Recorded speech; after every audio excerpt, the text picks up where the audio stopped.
table next to our deputy county clerk. We also had a copy at the front table when you signed in. With that, I would just like to, again, welcome everybody, and I'd like to turn the floor over to Daniel Duncan, who's the Executive Director of the Nebraska Innovation Campus. And so if you would, please thank him for hosting us today. Here he is. Thanks, Todd. Well, I appreciate you all being here. Just to make sure, it's a big facility, people kind of get a little lost. So the bathrooms are that way across the hall. Women's straight across the hall, men's down a little bit. And if it gets crowded, there's a duplicate set a floor above. And if you need coffee, tea, rolls, the mill is over there, and after your meeting, if you need a drink, they also have a full bar for your pleasure as well. So hopefully you can stay and be here a while.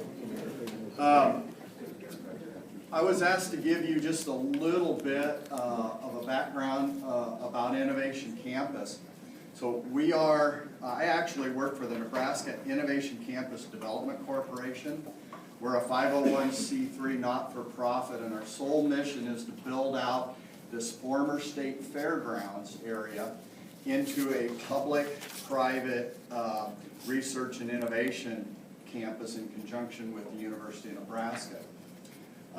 So we have a 99-year lease on the land, and then we develop subleases with private developers.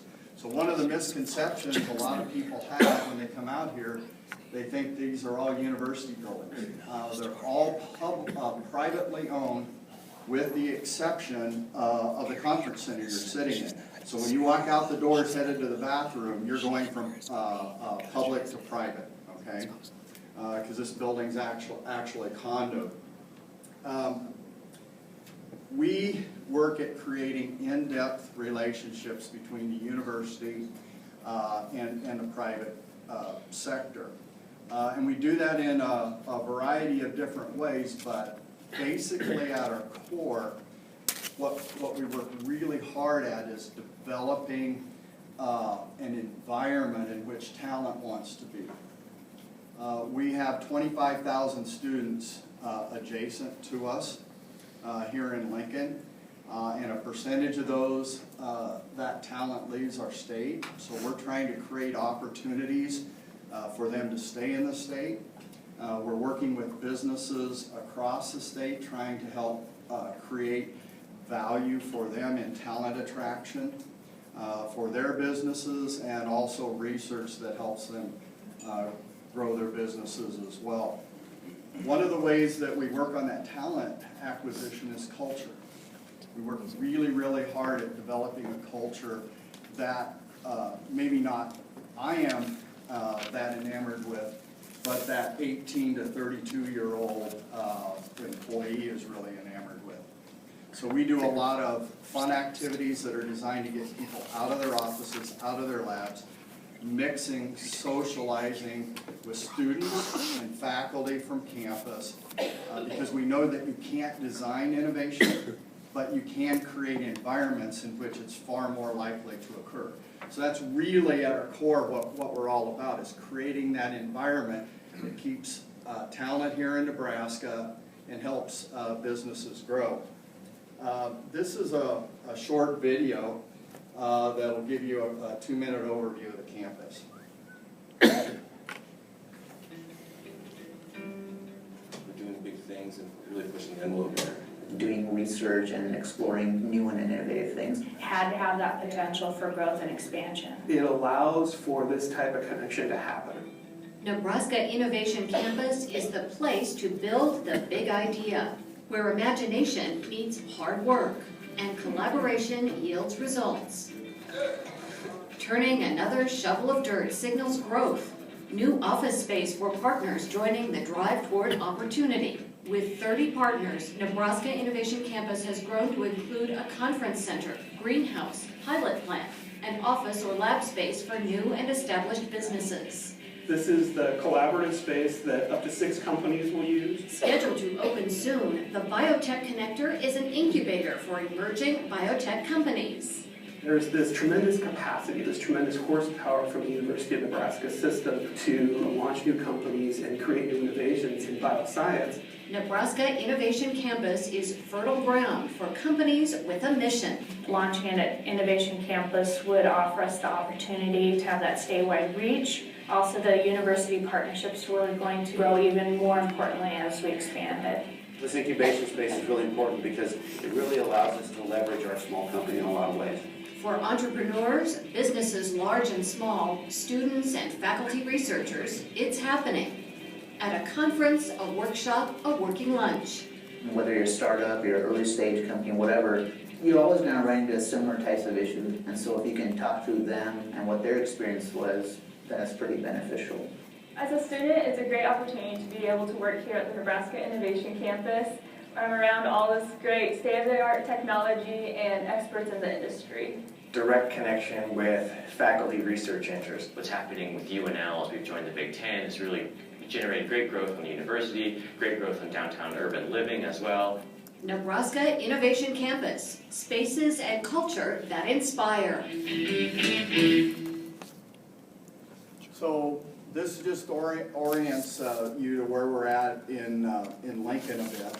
We have 380,000 square feet constructed. We started construction in December of 12, started moving in August of 14, and we're 100% leased. The university has a couple of areas, some wet lab space that there is available for sublease, but we have no office space. So in the lake that you see across the street is where the new 80,000 square foot building is going, and we've got 2 letters of intent that will be signed in the next few weeks to negotiate leases that'll make that building close to half full before it even opens. So we're real excited about our potential growth. Important to you is we are on the tax rolls. We have about a year lag time. We generate about $3 million a year in local, state sales and property taxes from the activities out here. About $138 million economic impact, and about $15 million is expended on this facility every year on research with the university. So with that, if there's any questions, I'd be happy to take them, and if not, I'll let you get on. Ask you a question. You said you pay property taxes, even though you have nonprofits in the building? Yes, we do. So a private developer owns the buildings, and so the buildings are privately owned, and even if not-for-profits are leasing the space, property taxes paid. So that's cost to those nonprofits, probably an extra couple dollars a square foot because they're paying. Well, most of the space that they would rent, whether it's here or anywhere else, would be on the tax roll, so they'd be paying at most every place they would be unless they have the capital to build their own building. Yeah. Thank you. Yeah.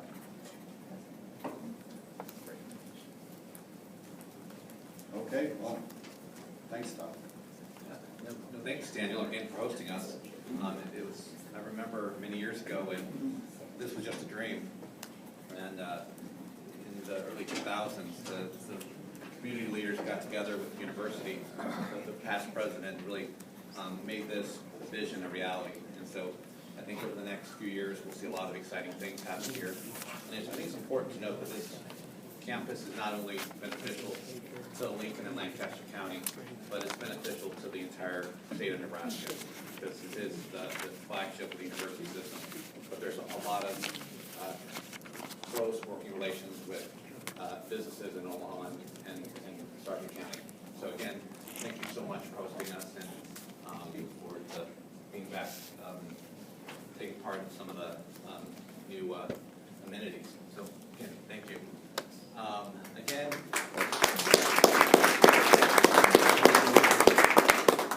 Again, My name is Todd Wilson. I am the chair of the Lancaster County Board. Before we get started, I think we should do a round of self-introductions. I know a lot of us know each other, but I think there are a few new faces. So with that, I'm just going to go ahead and start here. And if you can talk loudly, unfortunately, we don't have a wireless microphone. So we'll go ahead and start here with Roma. Roma Amundson, Lancaster County Commissioner. Dan Nolte, Lancaster County Clerk. Don Kelly, Sarpy County Commissioner. Joe Coho, Lancaster County Office. Deb Shore, Lancaster County Board. Bonnie Moore, Sarpy County Attorney's Office. Beth Farrell, Lee County. Tim Gay, Sarpy County Office. Fred Huey, Sarpy County Administration. Keith Reese, Sarpy County Lobbyist. Jim Thompson, Sarpy County Commissioner. Mike Boyle, Douglas County Commissioner's Finance, Sarpy County. Chris Rod is Deputy County Board. John Kelly, Lobbyist, Douglas County. Julie Plucker, Lobbyist. DJ Morgan, Douglas County Commissioner. Diane Carlson, Deputy County Administrator. Patrick Hall, Assistant County Administrator, Douglas County. County Administrator. Lee Bias, Douglas County PIO. Marcus E. Martin, Douglas County Administrator. Jill Lorenz, Douglas County Finance Director. Jim Warren, Sarpy County Board. Deb Hotelling, Sarpy County Clerk. Brian Zuger, Sarpy County Commissioner. Dan Hoyne, Sarpy County Administrator. Larry Wilson, Sarpy County Commissioner. Ian Eames, Lancaster County Administration. Dennis Meyer, Lancaster County Budget and Fiscal Director. Bill Avery, Lancaster County Commissioner. Sherry Larson, Chief Deputy, Douglas County Clerk. Dan Esch, Douglas County Clerk. Corey Beatty, Deputy Lancaster County Clerk. Kerry Egan, Administrator for Lancaster County Board. Claire, and then Purdue, Blake, Douglas County. in the back row, Jono, and John Bradford, Fiscal Coho. Andy Stenick, Lincoln Independent Business Association. Wallace County Purchasing Agent, Lancaster County. Maya Chinicky, Lancaster County Administrator. before we get started, I want to thank Minette. She is responsible for this meeting to take place. So thanks, Minette, for everything you did.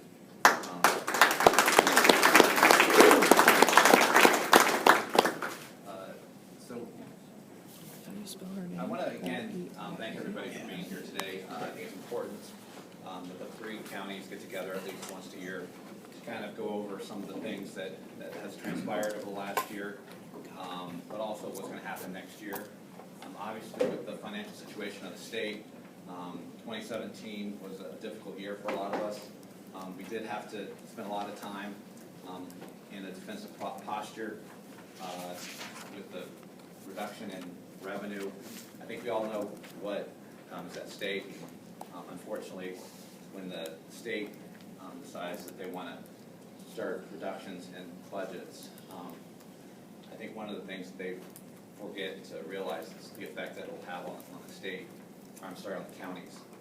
Because as the payer of last resort, a lot of the services that they look to cut would fall to the counties. And so that would create additional pressures on counties, county taxpayers. You don't have to look very far for an example. Last year there was a LB 333. I worked closely with the chair of Douglas County Board, Marianne Borgeson, who's not able to be here today. Basically what it did was it eliminated the state disability program. This was a program that works with both the local government and the federal government. Those individuals who become disabled, the first 6 months of services are covered by counties through the general assistance program. The 6 months to a year was covered by the state disability program. And then if they're determined to be disabled for more than 12 months, then more than likely the Social Security disability will kick in. And then a lot of those programs, Medicaid, some of the other programs kick in. And then, but what was happening was the state was looking at a way to save several $1 million. And they were proposing eliminating that program. And it was something that we learned early on in the session. So we worked with our lobbyists, we worked with Douglas County, we continued to work with our legislators. They continued to try to eliminate the program. But in the end, we were successful, thanks to the work of a few state senators who rallied for behind us. What the fiscal impact would have been for Lancaster County was estimated over $1 million. I think for Douglas County within $2 million. And so when the reason why we get together is events like this is so that we can communicate, that we can develop relationships, so that when we do have issues of mutual interest, that we can work together and that we can provide a united front, and we can work with our legislators and the state administration to do what's best for county taxpayers. But it's also important to remember that what's good for Douglas, Sarpy, and Lancaster is more than likely going to be good for the rest of the state. And so again, it's great to have everyone here. And so we have a full day agenda. We have in the morning, we're going to go over our legislative priorities. Give Lancaster County, Carrie Egan's going to give our legislative priorities, and then we're going to turn it over to Douglas and Sarpy County. And then the afternoon, we have after the break, we have a number of issues that we wanted to talk about. I think everybody, there were a number of issues that the counties added to the agenda. So look forward to having those discussions. And so, again, we want to welcome you, and we look forward to a productive day. So I'll turn it over to Carrie. Thank you. Thank you. Thank you, Todd. I hope everybody got a copy of 2 documents for Lancaster County. One would be a one-pager, our 2018 legislative priorities. The second document's a little bit longer. It's the document of legislative proposals for the year. It's something we work on all year. There's a lot of ideas here that don't make the short list, but still there's things that pop up. And I'll use an example. In our standing priorities, we've got an occupation tax on wineries. That's the very last item under existing proposals in this packet. It's been out there for years, sort of languishing at number 13 on the other proposals list. And now all of a sudden, here it is, front and center on our number 1 priority. So as with previous years, our standing priority is property tax relief. We're going to take a little bit different approach with this rather than general principles of reducing unfunded mandates, increasing fees, and those sorts of global propositions. We thought because of the revenue crunch, maybe there's an opportunity this year to center on some very specific proposals as the legislature looks for alternative revenue sources in the face of their deficits.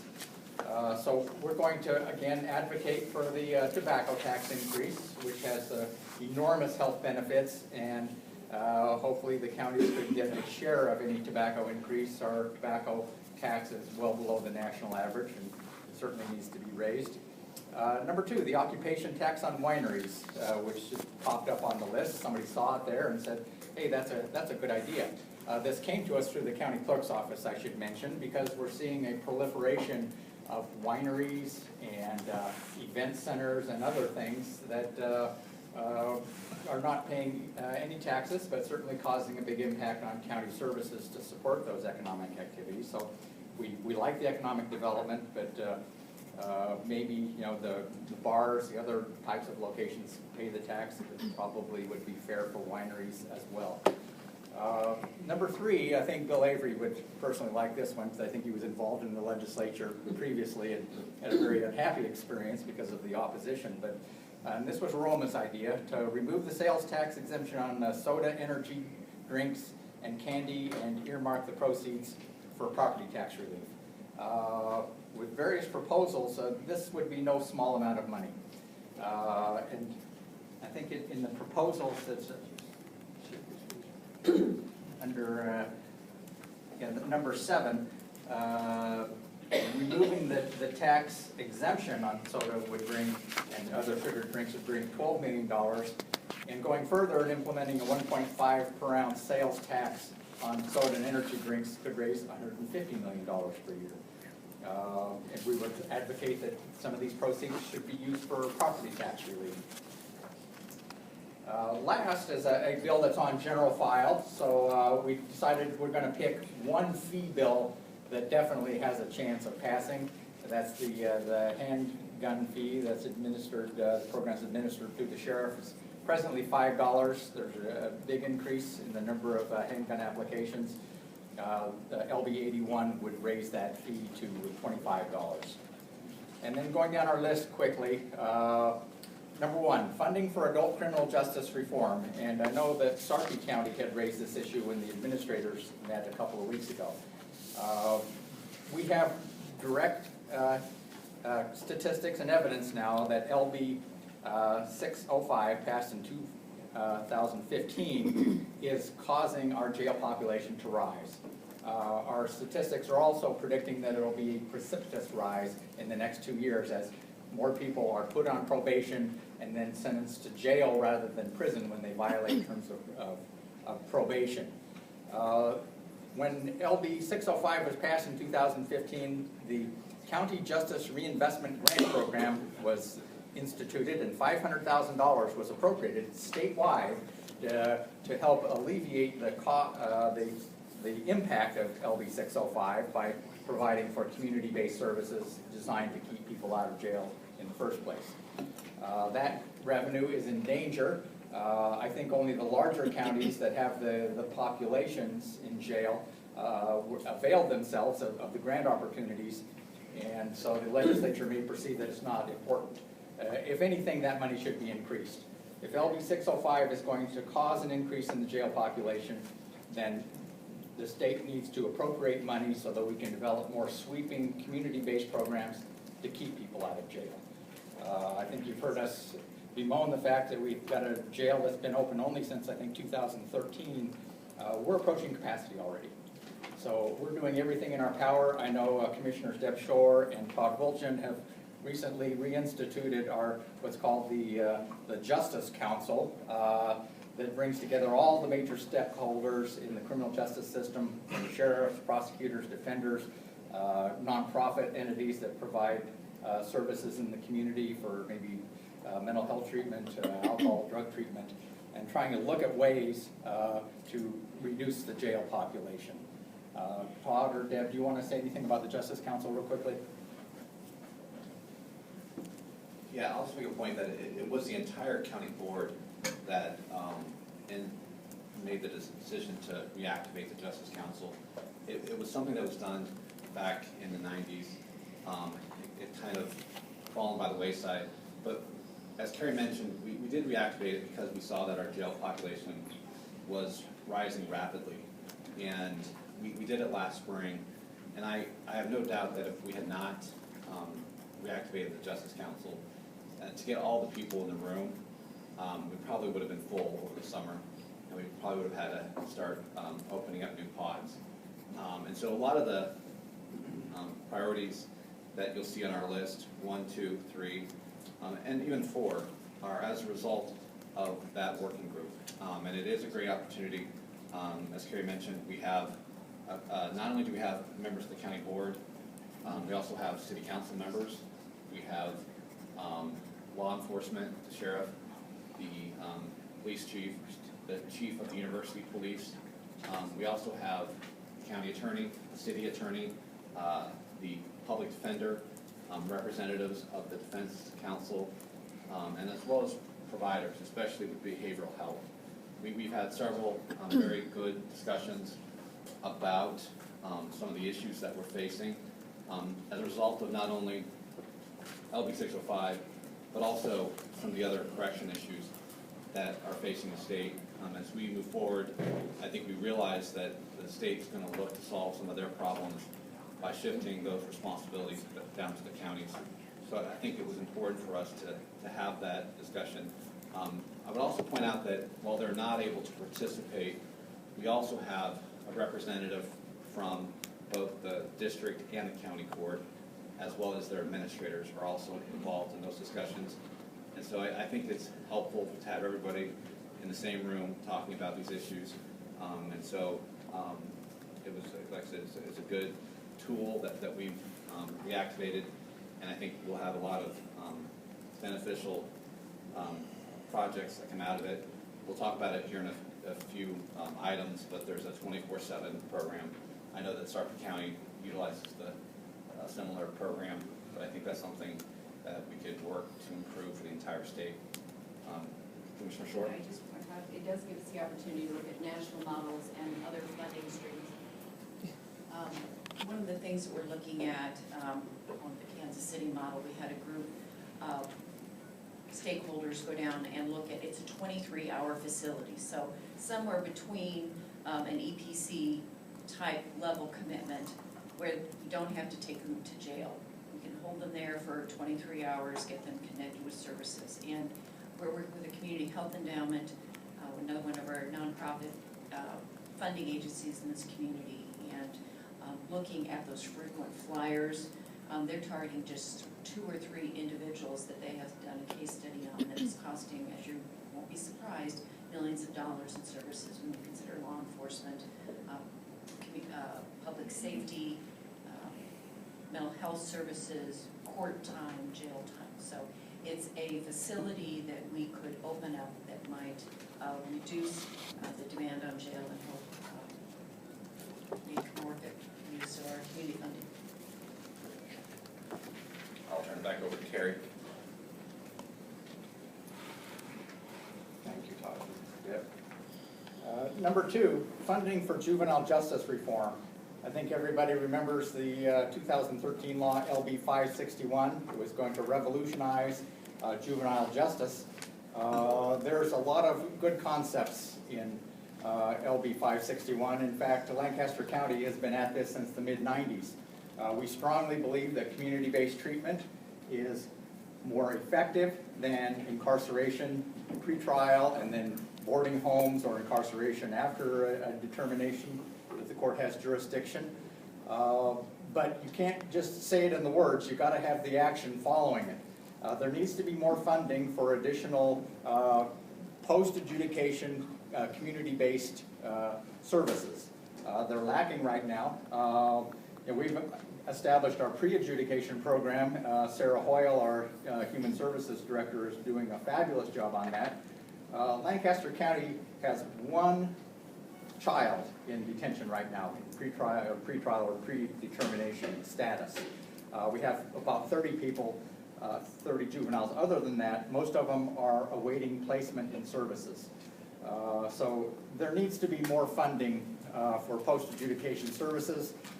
There also, we need to maintain the same level of funding for the Juvenile Justice Community-Based Aid Program, which is the money that's used to assist the counties in developing community-based programs in the pre-adjudication status. Number 3, allow outpatient treatment for restoration of competency to stand trial. This issue kind of popped up on our radar. Another one that had big discussions at the Justice Council, and that's probably where the idea came to the fore. Again, we have 12 people in our adult jail who have been determined incompetent to stand trial. They're sitting in our jail. The reason they're sitting in our jail is that there's not room at the regional center.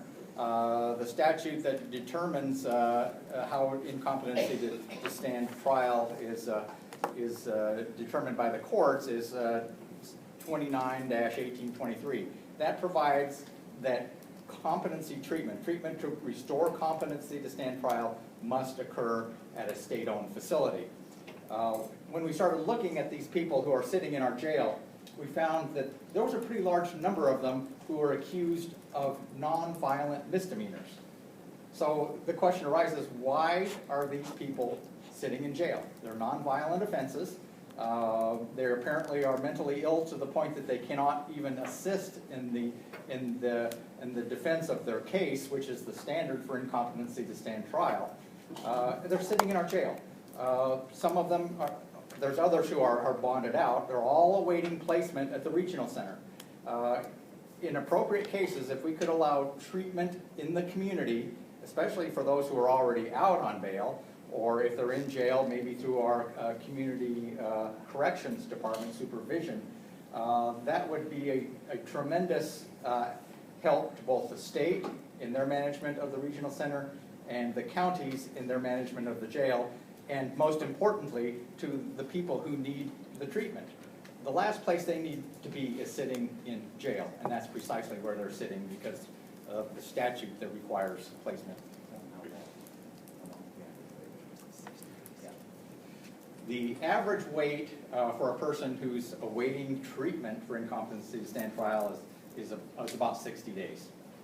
So, you know, this is an interesting issue. As we had our discussion on our proposals, you can almost see an alignment of the stars in the planet, because the public defender and the county attorney were coming together and agreeing that something needed to be done. Of course, they have different views of how this needs to be done, and there needs to be lots of people at the table on this one. But we are going to push hard on that one. We think it's very important. Anything, Joe, you want to add, or Deb? Okay. Gary? Yes. I just quickly want to say that Clark County and Douglas County were in conversations about how we could cooperate in that very issue. And there's really two things as I see it. You have the fact that something like 65% of our inmates have some kind of mental illness. And we have quite a few of them that I would argue, a lot of people argue, really shouldn't be in jail. So, you know, I know that Region 6 is talking about a psychiatric emergency room.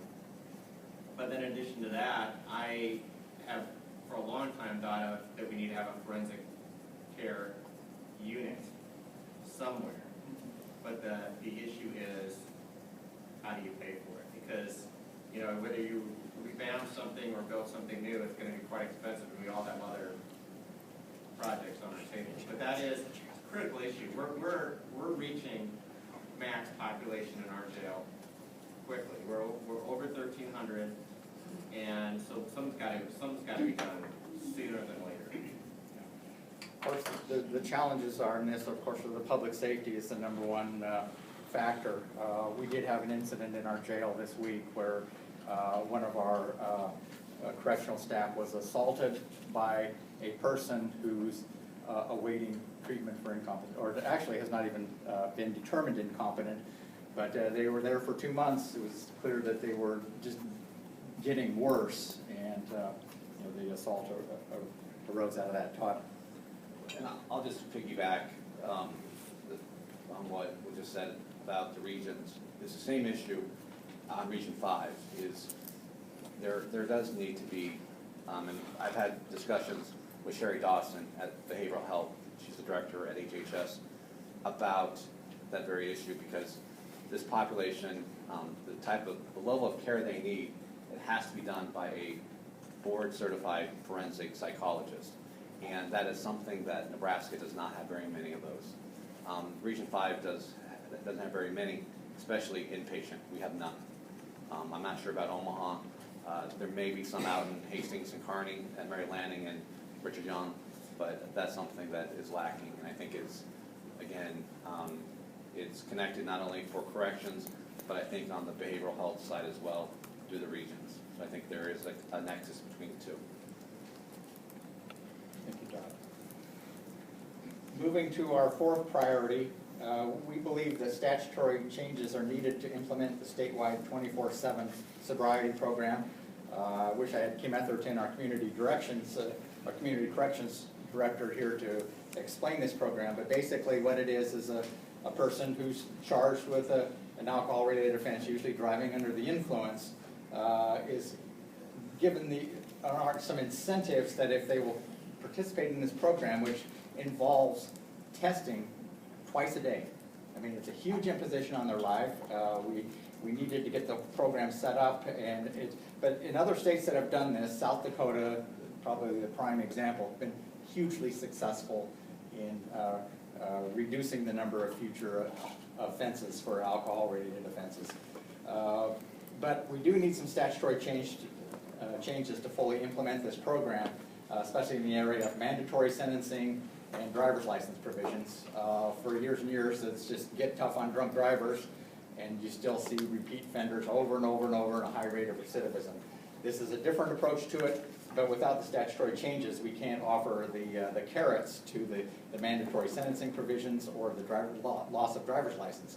Plus, if they're participating in the program and they've already lost their driver's license, then it's very difficult for them to get down to our courthouse where we've set up our facilities and be tested twice a day. So we're very hopeful for this program, and that is one of our key legislative priorities for those statutory changes. Hey, Gary, I just want to make a quick comment about Douglas County. We have a program that is really excelling now. It's been in operation for pretty close to a year. And we are approaching a very high number. I don't remember what it is, but I want to throw it out there. If somebody from Douglas knows it, that'd be great. But I have to say I'm personally opposed to tacking on taking away a person's driver's license. I think that just leads to the spiraling down of living conditions. It affects families. It affects our welfare goals. It affects all those things. So I think taking away a driver's license for failing to get tested, if that's what this does, I am adamantly opposed to that. I think it's unnecessary. I think it's punitive. Actually, it does not do that, Mike. Okay. What it does is, under the current statute, individuals that possibly could participate in this program do not have their driver's licenses. So that provision is a barrier to the success of this program.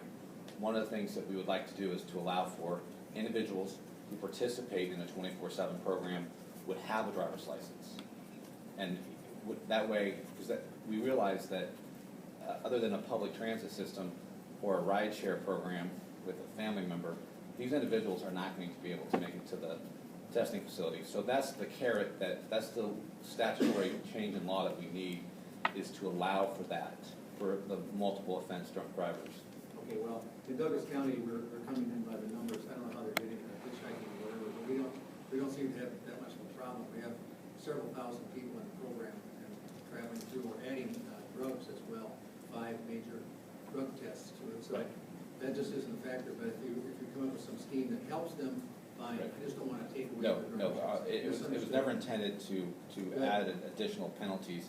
It was actually, our director of community corrections couldn't be here today. She has a sick child.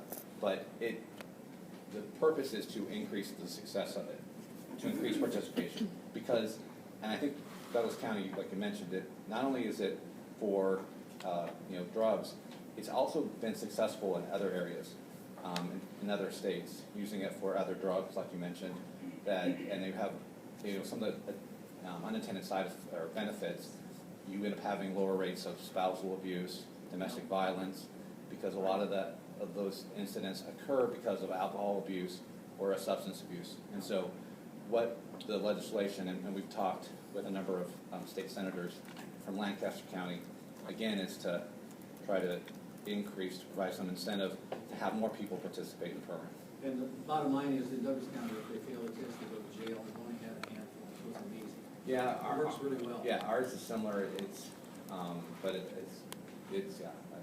we're looking forward to working on that program.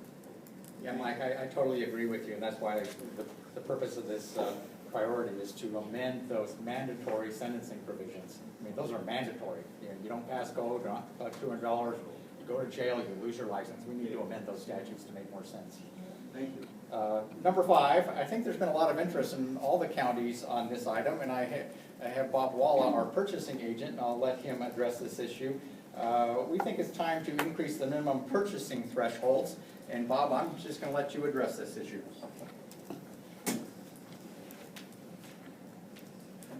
Thank you. Good morning. I've been in the position as the purchasing agent for the city of Lincoln and Lancaster County now since November of 2015. And, I'm all for competition and us doing our job to get bids and to do the best we can to have fair and open competition. But one of the things that I've really noticed is how much time it takes to make a $5,000 purchase. It takes just as much time, if not more time, to do a small purchase as it does to make a $500,000 purchase.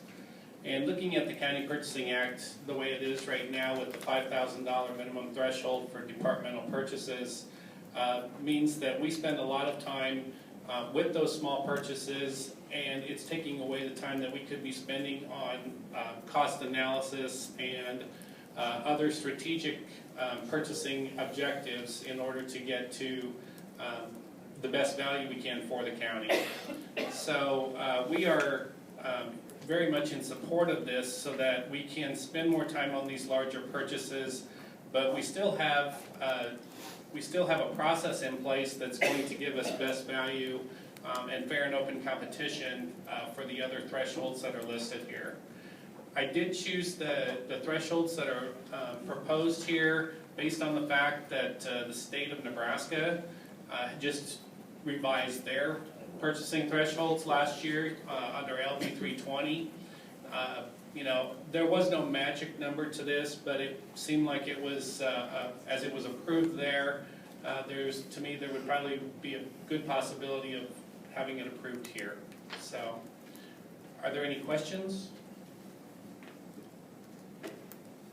Well, you have had conversations with the purchasing directors and the other counties. I have. I've talked to the purchasing directors for Sarpy and Douglas County, and they are in support of this as well, and I think for basically the same reasons. Okay, thank you.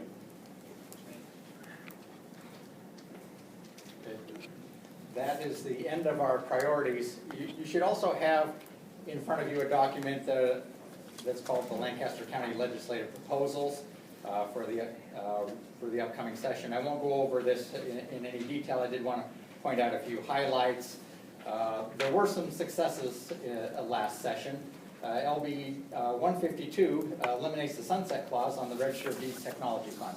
That's property tax relief, and that's a good source of income, and so the sunset clause was eliminated on that, and that was good news for all the counties. And LB 259 was passed, Senator Hansen's bill. I think we're going to have a broader discussion on this later, the item that Chris put on the agenda about the pretrial justice initiative. There's a lot of good in LB 259.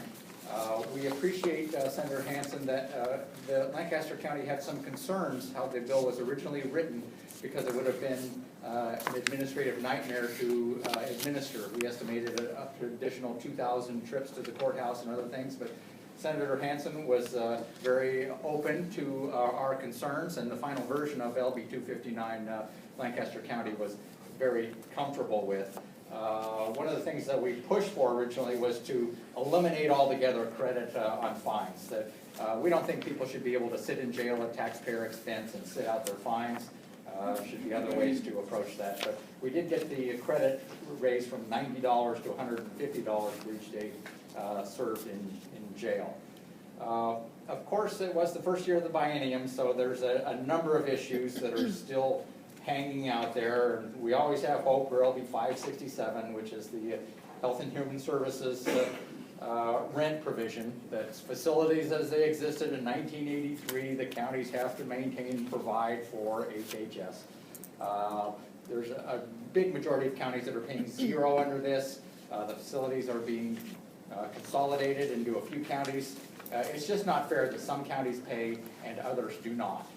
And when you see in the last 5 years that state aid and prisoner reimbursement are eliminated because state aid to the counties, we think this outmoded form of county aid to the state should also go. So $3 million versus $300,000. We think that's a fair exchange, and they ought to go for it. So far, it remains in committee. Expanded Medicaid is another one that would save Lancaster County alone $2.1 million.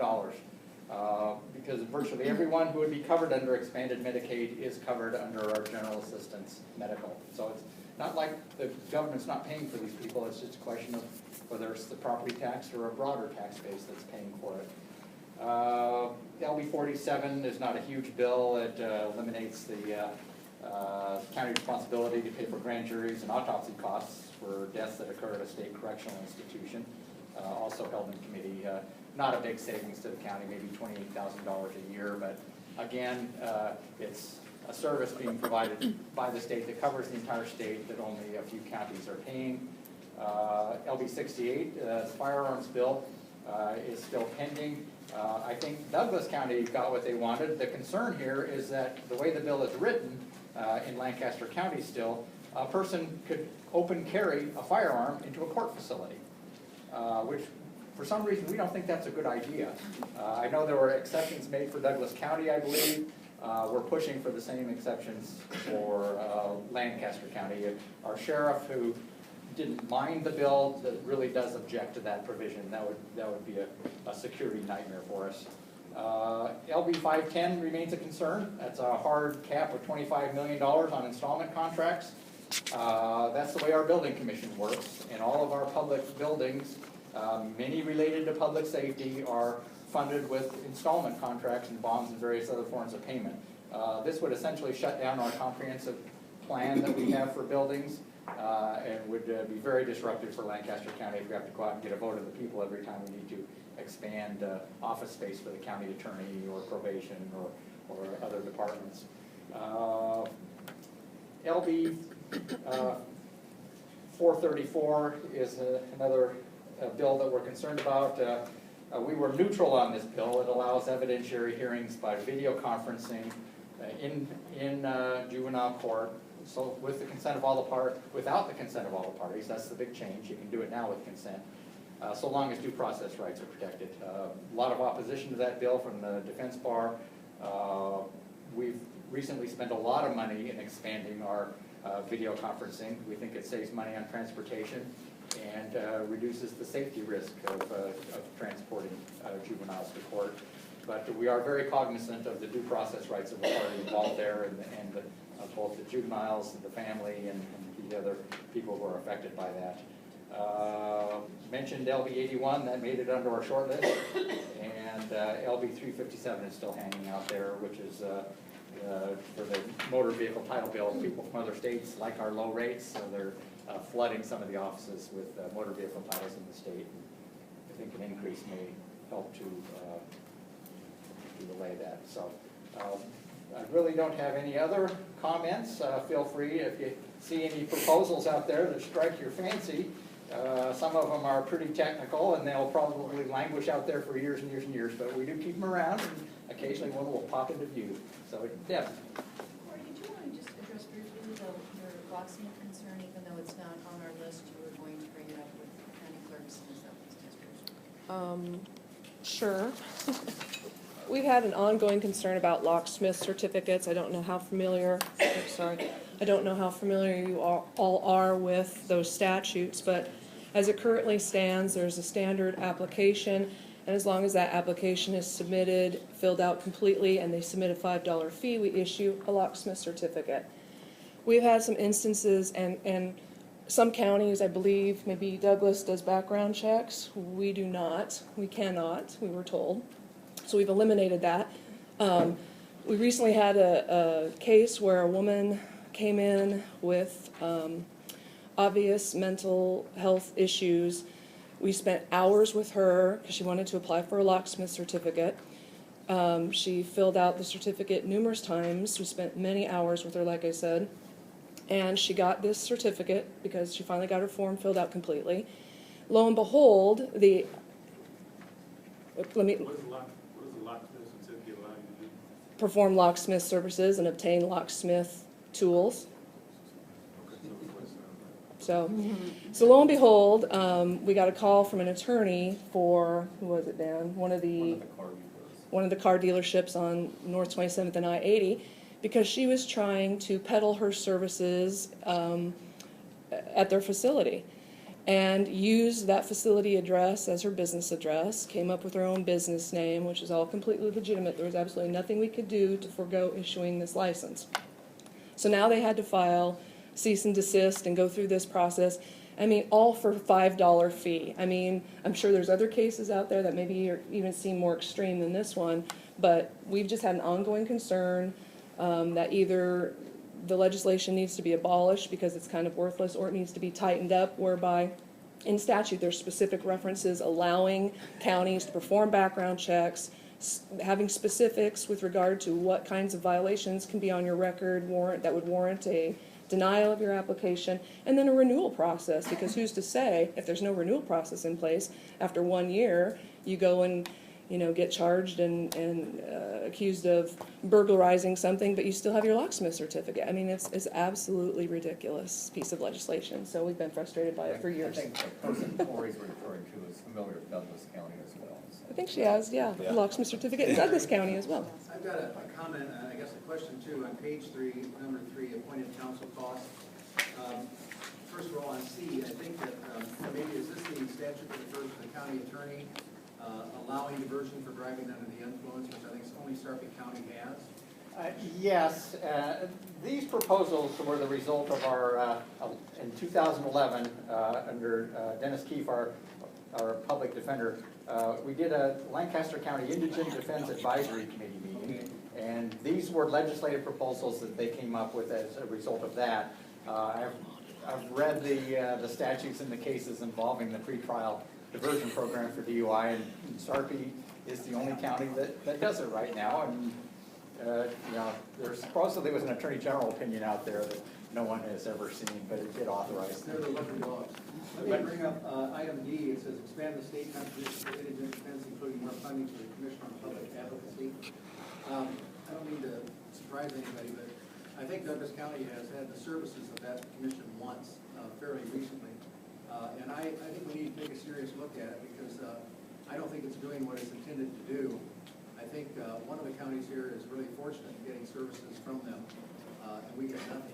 So if we could review that, I think it'd be in fairness, and I know all around the table want to be fair to one another, but we're, to use a legal term, getting screwed. Okay? Can we bring it up sometime? Sure, we're always open to discussion, and I know that Lancaster County does avail itself of that fund, but maybe that's a better job of availing ourselves of that fund than, rather than Douglas County, where I think part of the issue is that the Private Defense Council wants this action more. We'll find out. We'll talk, okay? Yeah. Thank you. Sure. None of those, of course, made it to our priority list, but these have been out there for a while, and some of them have actually already been addressed. Item A, there was legislation that did give the juvenile courts more discretion in not appointing counsel to non-custodial parties involved in juvenile court proceedings. So anyway, any other questions about the priorities or the proposals? Okay. I would just comment on Corey's statements too, that the locksmith tools in the criminal world are commonly referred to as burglary tools. So there is good reason to. Pardon? Be a little concerned.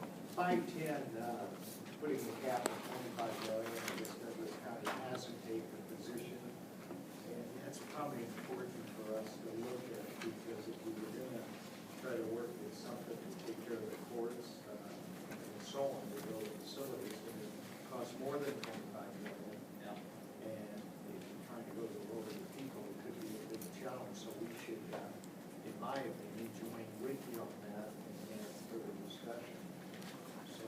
Yeah, the way that bill is written, it's the sum total of all your installment contracts. I guarantee you that Douglas County is over $25 million on installment contracts right now. So it basically would shut us down on how we do business in the Public Building Commission. We haven't, as I said, taken that position, so we need to be moving on that, in my opinion. I guess we'll have to talk about how our bonding is set up, because, you know, we did that $45 million voter-approved bond. We're talking about some other projects in the future.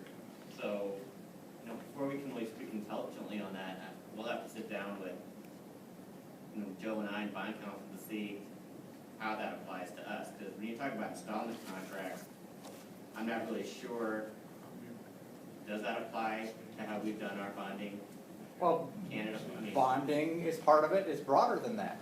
It's very broadly written.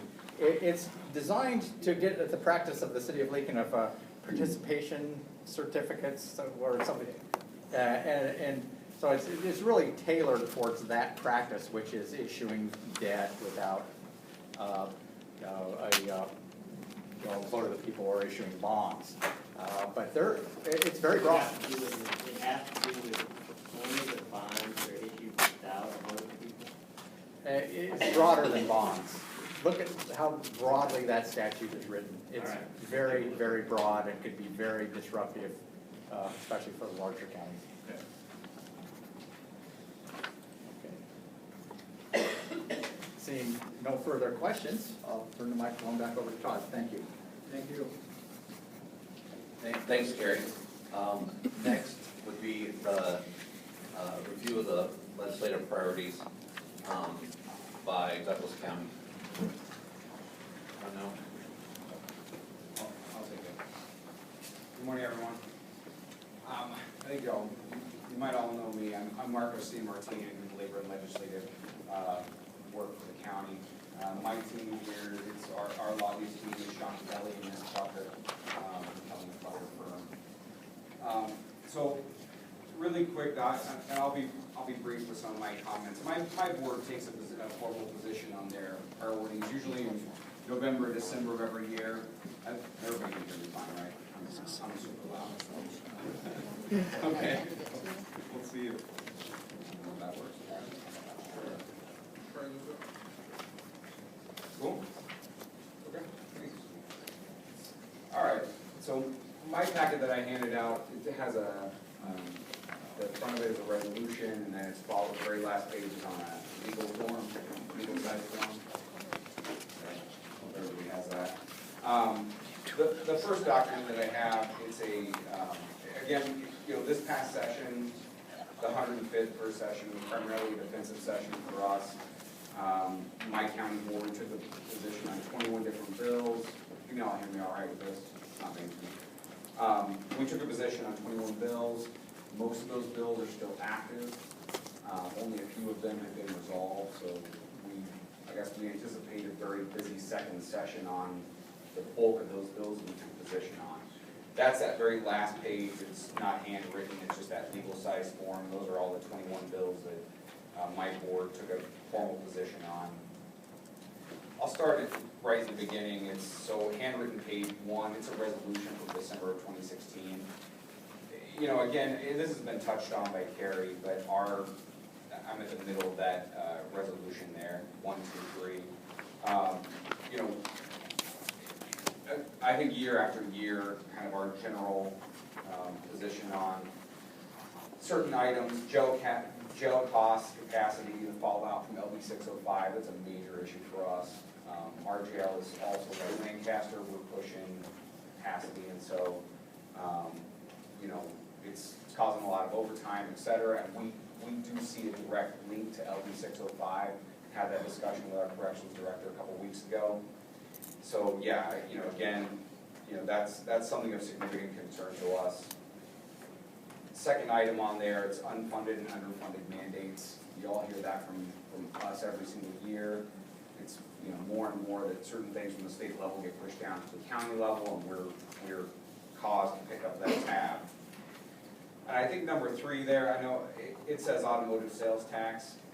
Really, I think what our general item may be is 4 on the very bottom of that page there. It deals with property taxes, turf processes, board of equalization changes, having that discussion, I think, at the state level. Also involving certain things like tax exemption of medical facilities. So that may also come up with our board in the next session. I just wanted to touch on that, but at least you can see what we passed in the last session, kind of where we left off. I'll go on to the next document in that packet is it's our kind of our session overview or session review packet. I'm on handwritten page 3. Handwritten page 3. This is prepared by Kelly and Plucker, our firm, and again it just kind of goes over that we took a position on 21 bills. Some of them had positive outcomes, some of them had negative outcomes, a lot of them are still active, like I said before, and Carrie did as well. It was kind of a defensive session. So, just providing that to the group. And then, on my very last page there, it's all the bills we've taken position on for this session. All right. Are there additional concerns? We certainly joined Lancaster on, LB 605 fallout with LB 81. That's Senator Blood's item, dealing with handgun fees. There's a variety of items, I think, that we do join together on significantly and either support or oppose. We did gain, I will make one note, in this past session, we did gain another juvenile judge. Originally, the bill was written to give us two additional juvenile judges, which would make a 7th juvenile judge. When it was all said and done, we gained 1. We may gain another one in the future, but right now, Alicia's adding 1, and that makes it the 6th. So, and that comes with significant cost to the county. So, anyway, questions or more things to add, Sean or Julia? I was just going to say that we were told by Corey Steele, the Supreme Court, they're gonna be pushing hard for additional judges, at least in Douglas County. He didn't say anything about other counties, but we could be talking about as many as 3 additional district court judges potentially if the Supreme Court gets their way. In addition to what we're all hearing about potentially a 7th judge. So it just keeps coming at us. The other thing is on 605. I was very cynical about 605 from the very beginning, as a lot of people were. I'm really I'm worried about it going forward because I think that everybody kind of knew that this was kind of a thing where we were told by this consultant that it was going to be so great for us, and we all knew it wasn't. So I don't know. We have to sort of best foot forward on 605 going forward, but I don't know because I think that everybody at the state realizes that this is about saving the state budget, not county budget. So that's I don't see much hope that we're going to get any relief in that regard. Just to respond to that, and that was something that we did. I don't know if Douglas and Sarpy's doing it, but we've instituted a robust data collection through the corrections. So because originally when we were having those discussions, we were told process won't adversely affect you. And so we immediately started collecting data. So one of the things that we do with the Justice Council is go through, especially the community sanctions population, so that we can actually demonstrate how much we are spending as a result of 605. So when we had our legislative retreat, our corrections department was there, and he can tell you exactly who is in our jail as a result of 605 and how much it's costing us. I think that's great. I think we're doing that too. That's going to be super important because even if we don't get our way, we can show them and they get egg on their face that, look, this was and I'm just going to say, this was a scam from the beginning. I think everything we were told, they knew what they were telling us was not going to come to fruition. That's my opinion. I'm curious, did Lancaster get any money from 605? Yes, we did. About 74,000. Did we get any money? No, and it only goes towards new. You can't use it towards existing programs. It only can be used for new programs. They got 70,000 more than we did. Yeah.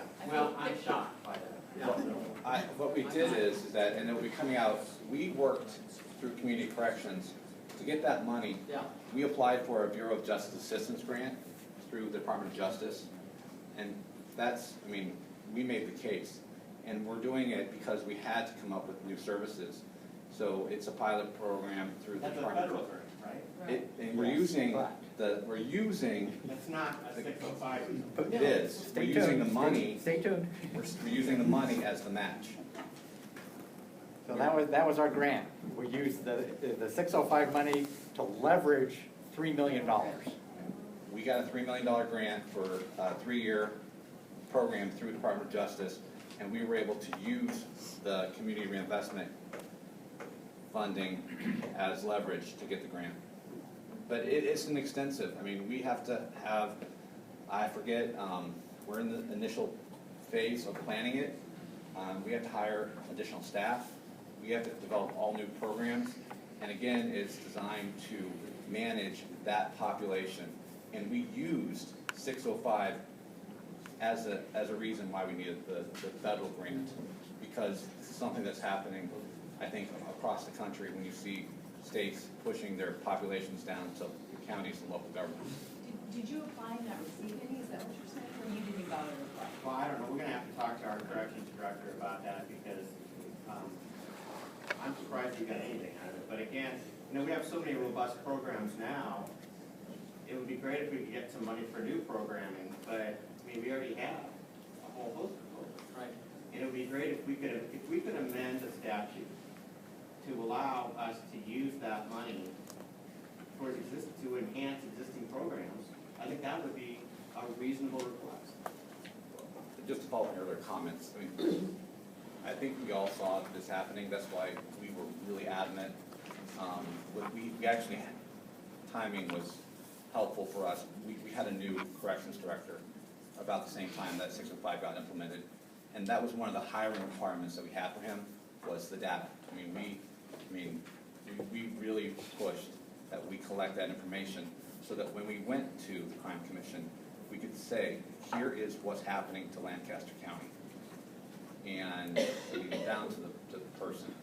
And so, and I don't know, I mean, we would be, I know that Brad Johnson has worked with the other jail administrators, but I think that's, like, going back to some of our priorities, that's something that we want to work with you guys on, because I think the way that the program was set up is because some of the other counties don't have the resources that we do. They're not going to be able to collect the information. And so 90 other counties out there, you know, maybe Hall, maybe Buffalo, maybe Lincoln County, they might be able to muster up enough information to demonstrate a need, but that's why I think Lincoln, Lancaster, Douglas, and Sarpy need to be leaders on this, because if we're not, you're going to see more of this in the future, I'm afraid of. Well, I mean, I think if you look at the correction statistics, I mean, most of the people that are coming in are coming from our county, so, I mean, I think that may be a good piece to show too. And I mean, your point is right, but I think you're looking at their numbers, there's a good share coming out of 3 or 5 counties that are going to the state, so. Anyone else? Brett? Actually, we got a little bit, 25,000, but, you know, I think the bottom line, we need to probably at least tweak the legislation to give us more flexibilities, because I know in juvenile justice, we've always been creative and had a lot of programs, so we were never able to draw funds down because we've already created that new program. So it rewards people that don't do things. And we need to figure out some way to saying, you know, put the money there. Now, I am curious, and I'll follow up with you guys, maybe have our new director follow up with Brad. Because we were told it's very extremely difficult to track the data because of prosecutorial discretion, plea deals, and how do you say, that's a 605 charge when, you know, 2 years ago, you know, similar situations, and it becomes kind of a challenge. But I know the probation sanctions, those are easy to track, you know. And maybe even tell the state they've got to fund the probation sanctions. If you've got a state program that's probably failing that individual, then why do we get stuck with the cost? Because they're not doing their jobs correctly. But, you know, we need flexibility, and we need more than $500,000 in that fund, so. Well, so 2 points. One, yeah, the money, the reason, and we're concerned about the fact that there were only, I think, 3 grantees out of that pool of money. So I think trying to encourage additional uses of that money will help demonstrate a need for it. Because if without a need, the state's not going to fund it. And so I think that's one thing. But also, your question about how to track, our corrections department worked very closely with the county attorney's office. And so, I mean, it's really, yeah, I mean, that was, I think, part of the intent of this legislation was to make it difficult. But, you know, we worked with the county attorney, so we made sure that on a case-by-case basis, you track that. And so you flag that person, and then you have to, you know, it's taken a few years, but we're starting to see those numbers. And part of our Justice Council, we have the corrections report. He comes in and he goes through those, and we go slide by slide, and he's able to tell us based off of what population, who's being housed in our jail, and we've encouraged him to share that information with the other counties as well.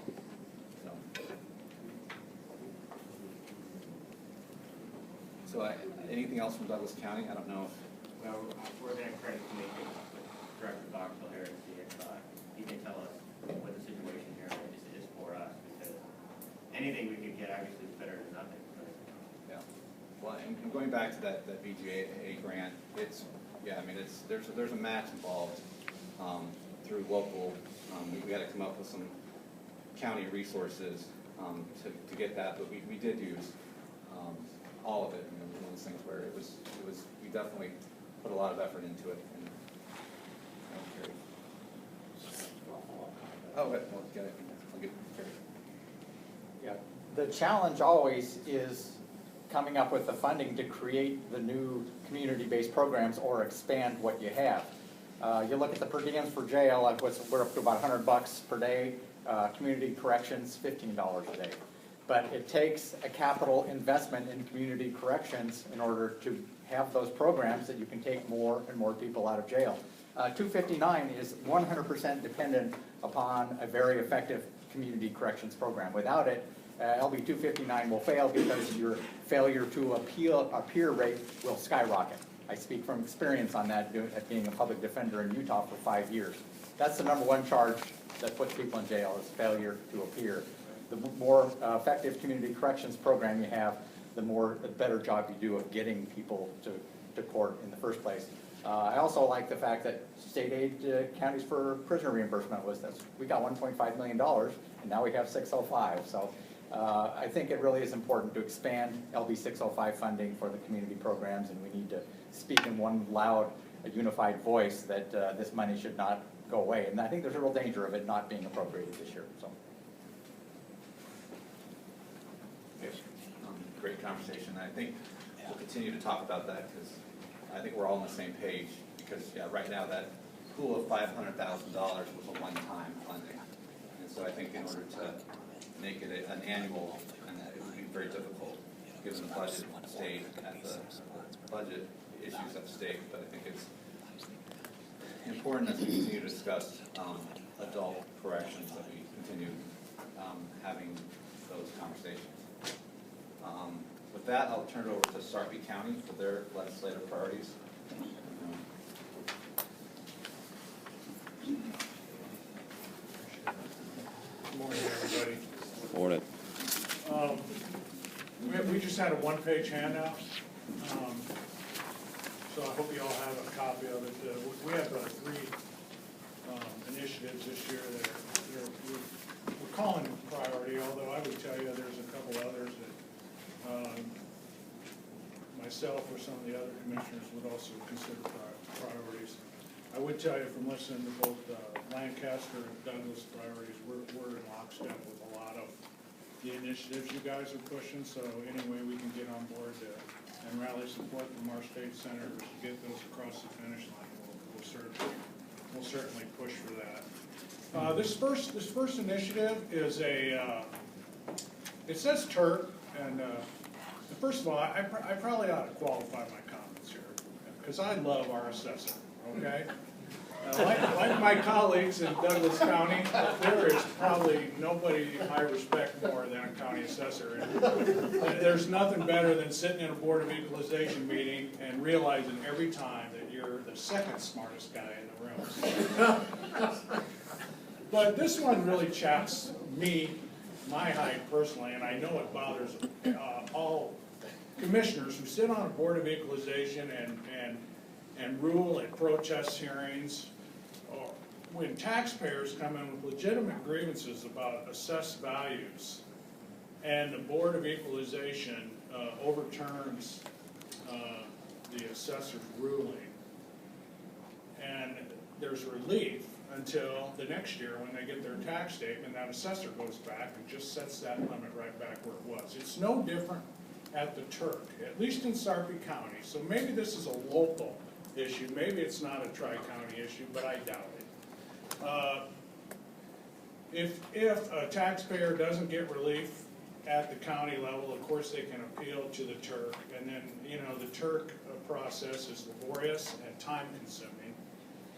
Both in terms of commitments from the taxpayer, trips to Lincoln, et cetera, et cetera. When the ruling finally comes in, what we've seen time and time again, if the adjustment is made to the assessed value and the taxes go down, the following year, our county assessor, without fail, raises them right back where they were. So what we'd like to see, this talks about Turk valuation process, but I'd expand it to Board of Equalization process too. Anytime the Board of Equalization or the Turk rules on a tax issue, that ruling ought to stay in effect for a minimum of 3 years.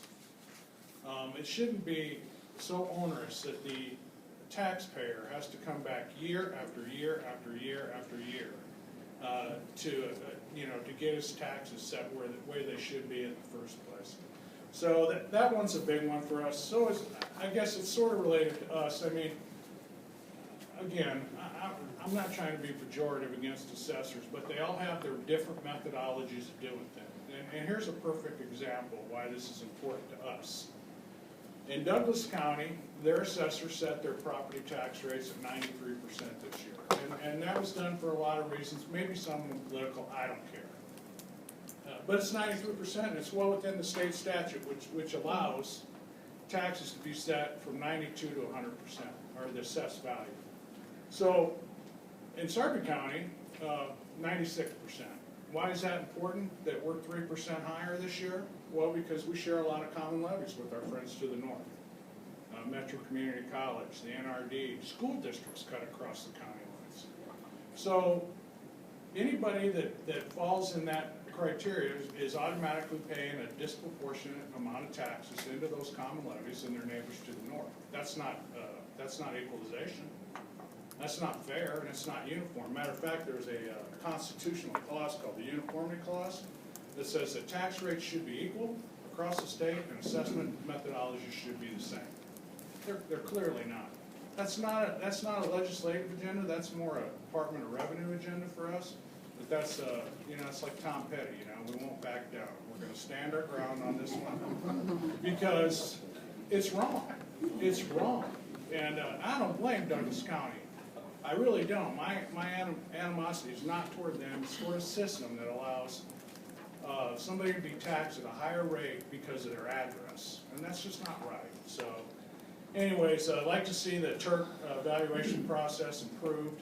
I'd like to have some statutory authority that says that once they reach a judgment, that taxpayer knows that their taxes, levies, and rates aren't going to be adjusted for at least 3 years. I'd settle for 2, honestly, but 3 is what we're shooting for. And I'd also like to see this tweaked a little bit to flow in the Board of Equalization too, because when you guys as board members go out and pay a lot of good tax dollars to hire independent appraisers and referees that come in, and they change that value, and you agree with them, and the next year that value jumps right back up, that's just wrong. It's wrong. But we have no statutory backup to do anything about it. So it's very frustrating. I wonder oftentimes why I even go to Board of Equalization meetings, because everything I seem to do or say can be overturned at the whim by our county assessor. Okay, Commissioner Kelly? Yes. I'd like to add a little different perspective to it. I agree. First of all, I asked our county attorney who's responsible for assessing property in the county, and it came back county assessor. Board of Equalization should be abolished. It's a waste of money, it's smoke and screens, and for the very reason you brought up, that we change values and do all this sort of stuff. In Douglas County, I don't know how it is where you are, but we don't have any contact with the taxpayers generally, face to face. They line up and complain about the tax evaluations occasionally, maybe 20 of them. But we had close to 8,000 appeals this year. And what happens is that our county clerk does the best job he can getting the information to us, but it starts to come in as a flood, as a fire hose on Thursday night, and we have to vote on Tuesday, and it just continues. And so you have all this stuff to look at, and you don't know what the rationale was, you don't have a clue, and then you're called on to vote on it. And the headlines then are usually that Douglas County Board cuts assessments by $700 million. We didn't even know we did it. We're guilty because we're ignorant. It's a system that has totally failed. So here's what I suggest. Instead of saying 3 years, let that thing stick, because we have the same problem. But we don't have it so much anymore because we don't know what the hell the assessor's doing in Douglas County. So we can't even trace anything back. So, it's just outrageous. What we ought to be doing is kind of a hybrid of California. We ought to be saying that when you buy a home in your home county, wherever it is, that the valuation is set at 98%, okay? And it stays at 98%, then the next year it's up 1%, it gradually grows, it stops all this complaining back and forth. And the other thing you may want to do is shift the burden of what the value is to the taxpayer. Instead of the assessor going out and saying, your house is worth, $960,000, and then okay, we'll take it, and then they appeal maybe, and then 2 months later, which happens frequently, they sell it for $1.5 million. So, they're not evaluating. We ought to be asking the taxpayer with the postcard, say, what is the value of your home? What would you sell it for? And we get that back. And then the neighbors are all saying it's, we're selling for 210, 250, and some big bat writes back and says, I'd sell it for, 125,000 if we want to talk to you. So I think it would shift it, and the amount of work would be reversed. But this thing in 3 years is not gonna work, because the assessor, you know, it just won't work. We need to do what California did. We don't have that kind of real estate market, but we need to come up with a formula that's fair to the taxpayer, that they can anticipate, and that is a slight increase as time goes on, with exception if the neighborhood is in trouble or whatever. But I think we need to do that instead of this. I'm sorry. No, that's fine. I mean, that's fine. And I do think the Board of Equalization should be totally abolished. It is, it's just ridiculous. It's smoke and screens, and we have, you know, I don't think we changed one. The only one I ever got to change, and actually it's probably illegal, because we didn't notify the taxpayer, didn't notify the referees, none of that. It was the Target store at 72nd and Dodge. And this was several years back. The evaluation was $11 million of the Target store. And it came in, changed, it was $5.2 million. It dropped over half.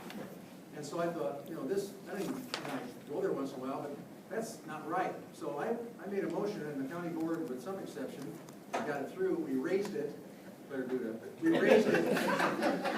My nemesis on the board. My friendly nemesis. So we raised it up to about 9 or 10 million, and it went through.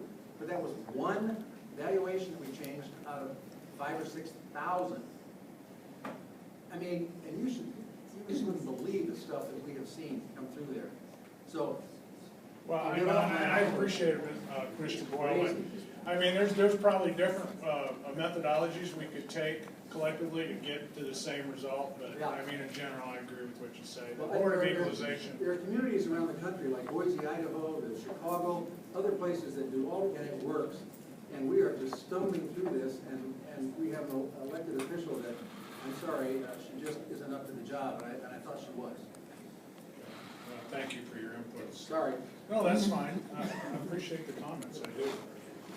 The next the next one's the elimination of personal property tax. This one is just a proposal right now, and I don't know if any of you have even heard about it or had a chance to look at it, but this is Senator Jim Smith from our own Sarpy County's proposal and it's you know, and by the way, this is a sidebar, but Commissioner Warren and I went down to Lincoln, came down here yesterday. We met with Senator Tom Brewer, and we talked about, you know, the impact to counties through all the unfunded mandates that we have from the state. And this one, this elimination, he knew nothing about those, by the way. And you know, I didn't expect him to. He's a brand new senator. But I would probably, if I were a betting man, say that at least a third of the legislature has no idea what an unfunded mandate to a county even is, or how much it's costing us every year. So we tried to educate him on that, but he didn't know anything about this proposal either.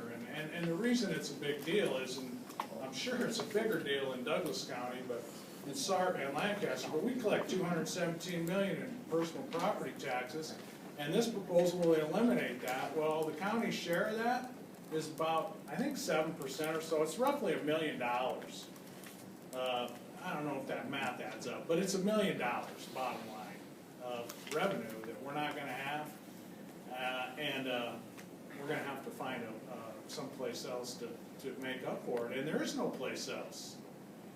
We already have in Sarpy County, and I'm sure it's more in your counties, but we're already at $1.5 million a year in unfunded mandates, you know, taking care of state passed down things, and that's not even counting 605. I mean, we're just talking about housing, you know, the staff of the judges, and paying the utilities and office equipment for the probation officers, and the DMV squatting in our lobby. And not anymore, John. Well, I know. Don't get me rolling on the DMV. But yeah, so this one's a big concern to us. So we're going to be that'll be a big issue for us. And as much as I like to support our local senators, this is one we can't help. The last one, again, and I think these are kind of related, and they all tie to unfunded mandates. I don't really like increasing fees. I don't like increasing sales tax. I don't like people pay enough in property taxes, they ought to get services. But because we have so many unfunded mandates, we gotta figure out creative ways to pay for it. There's all kinds of fees that are established by statute. This is just another one. This one where we could put sales tax on motor vehicles and it generates some more revenue for us. But whether it be fishing license or gun permits and some of the other things you all talk about raising fees on, they've been there for, in some cases, decades. And if we're gonna have fees, they ought to be increased so that, you know, we can at least make it worth the time and investment of our employees to issue them. So those are our three big ones. There's some other things in here I won't go over, but they're there. If you have any questions, you can catch us in a break or something. I guess the one thing I'm surprised I didn't hear anything about, because it seems like it's been a reoccurring theme at every one of our tri-counties, and maybe it's just me, but it's the Greenbelt exemption. And you know, under equalization, if somebody's not paying their fair share of taxes, they don't go away, the rest of us get paid more. So there's a lot of landowners in Sarpy County that put a bale of hay in their, you know, on their front of their house and their acreage and get Greenbelt exemption, and we really need to fix that. Now this is one where I'll side with the assessors. Their hands are basically tied. There is no statutory requirement in terms of revenue or anything else to determine what's a valid farm entity and what isn't. Well, and especially in Commissioner Warren's district out in the western part of the county, we got a lot of acreages, a lot.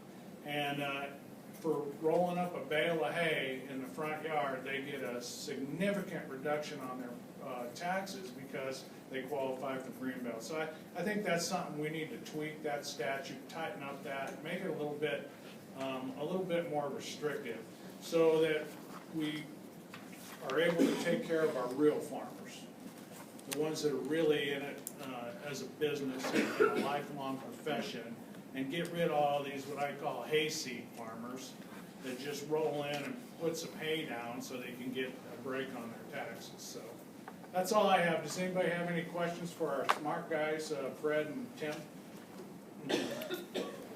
Thank you. Thanks, Don. Just a couple things. Part about unfunded mandates. If you want to open up your Lancaster County legislative proposals, the 2018 session, the last 4 or 5 pages, we actually list every single one of our unfunded mandates.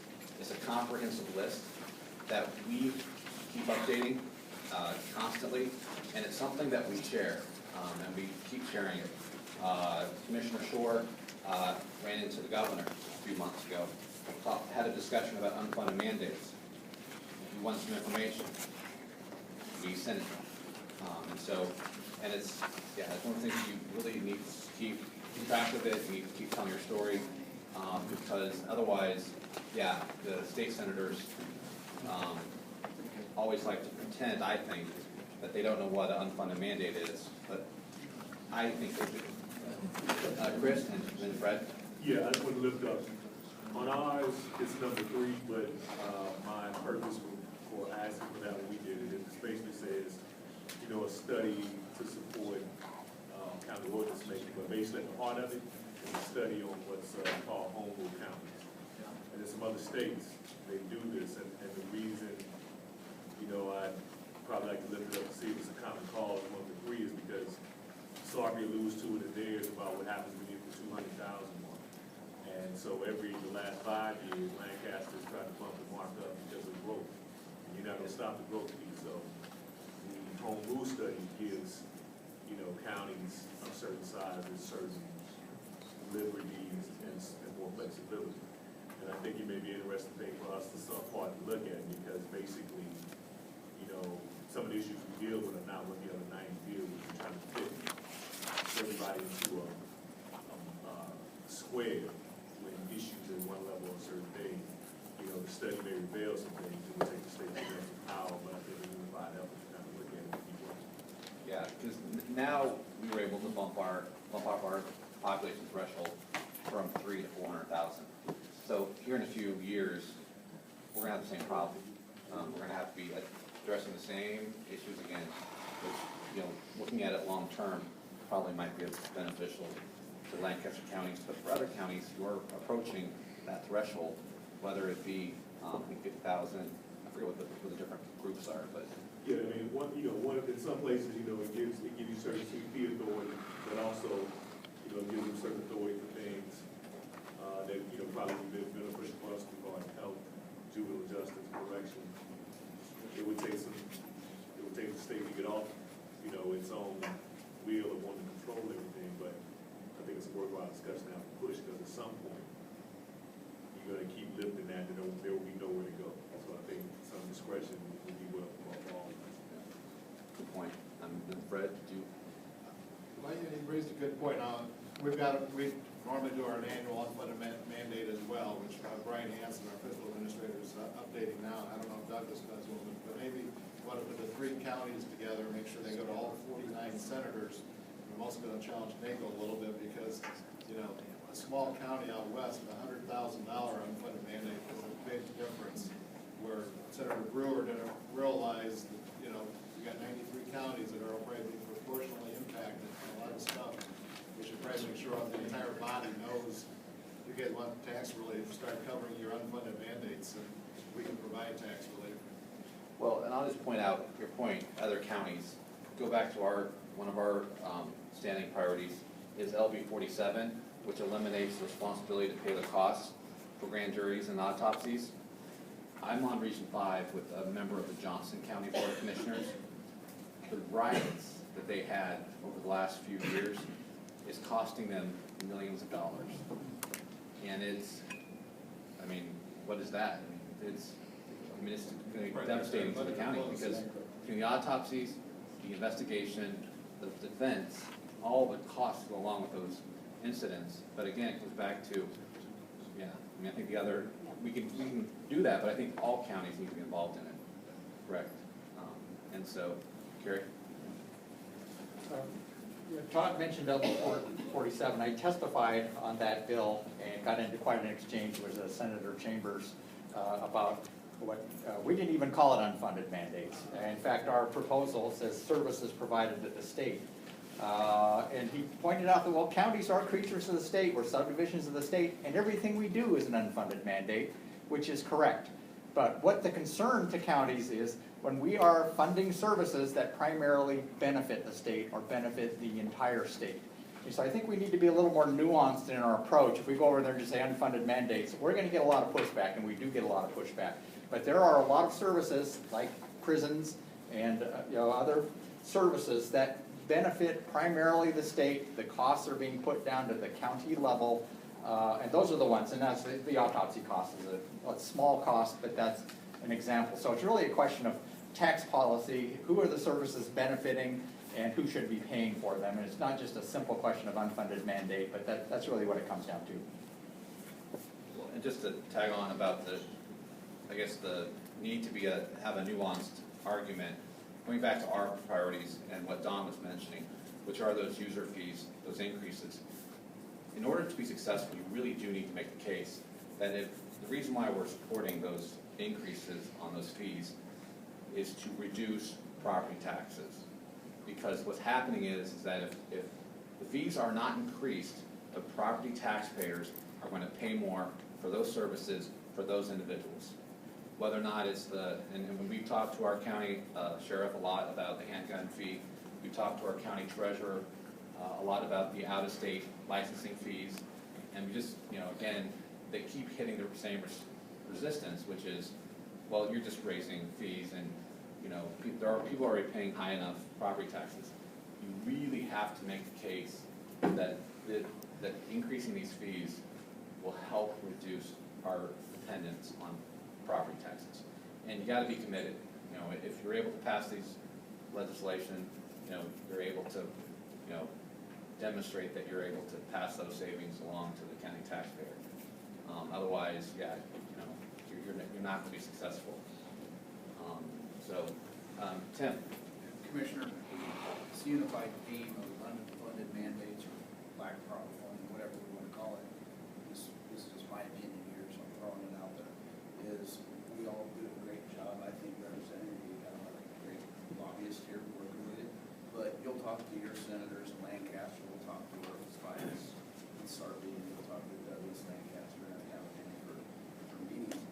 some point, though, especially with this property tax thing happening, I think I brought this up with Commissioner Morganson, and we need to probably follow up on it. But, you know, we go out there, we have this meeting, and then we go to the legislature, that's kind of, we talk amongst ourselves very much, don't get me wrong. But I think at some point, we need to form a bigger coalition, because with Lancaster, Douglas, and Sargent, we're talking to the majority state senators, quite honestly. But a unified voice would be unified handout, or something like that. It has to really come from the administrator or the county board members. Maybe it's an ad hoc committee that keeps meeting throughout the year. We're more than happy, I'm sure, all of us. That's why we're here, to help you out in that way. But again, we communicate very well, don't get me wrong, but we do have a lot of clout together, you're gonna be stronger. So just an idea. Mike? Commissioner Boyle? I agree with what Tim was saying. I think, and several times when I was on the NACO board and I testified on behalf of bills, I didn't talk about Douglas County, what it affected. I talked about counties that I found out about around the state, you know, different counties that, Kiapaha and so forth, and different counties that really, whatever this legislation was, it really impacted on them. And when you think about it, many times the criminal cases that occur, where there's a murder, that the county doesn't, a small county doesn't have the money to do the defense, and the county, this attorney general will send somebody out, or you send Don Klein out to prosecute. So I think NACO is very important to us, because when we sit here, we're kind of, you know, we're big counties, and we're talking to each other about it, we all agree, and then it turns out that you get a county like Hall County, which is not small anymore, but get Hall County involved in either smaller counties, and it has a tremendous impact on them.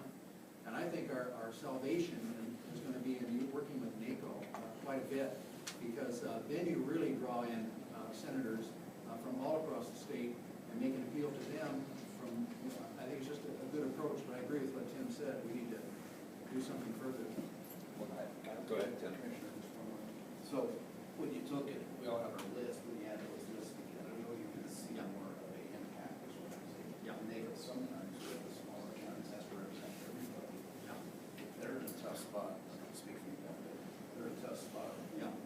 Well, we're not adding all those unfunded mandates. I've got every single one of those all lists together. Now we're talking millions of dollars. I'm just saying that these unfunded mandates really will hurt a small county, sometimes even more than us. But they don't register because it's $5,000 to them. 5,000 spread out. The numbers add up real Yeah. quick. I think that's a great segue into our next presenter, which would be Beth Farrell, who's legal counsel with NACO. So we'll turn it over to Beth.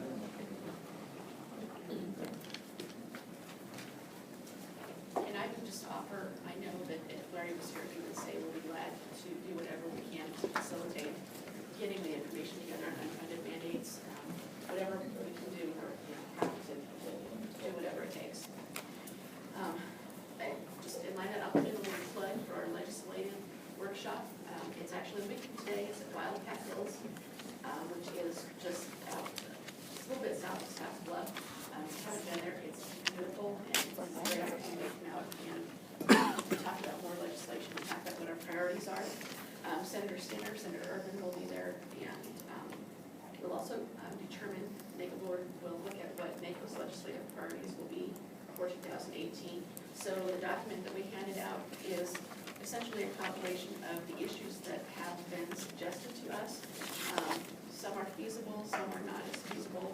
I'm certain when the board looks at this, all of the issues that are on here will probably not be advanced as NACO's priorities.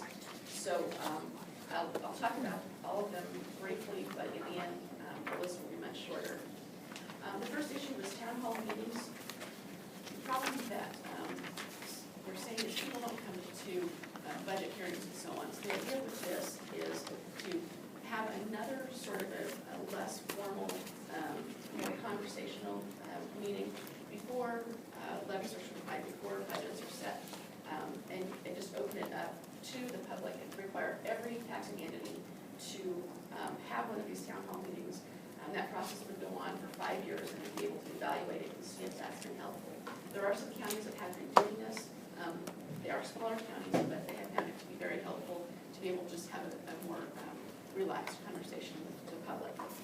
The next issue, county sales taxes.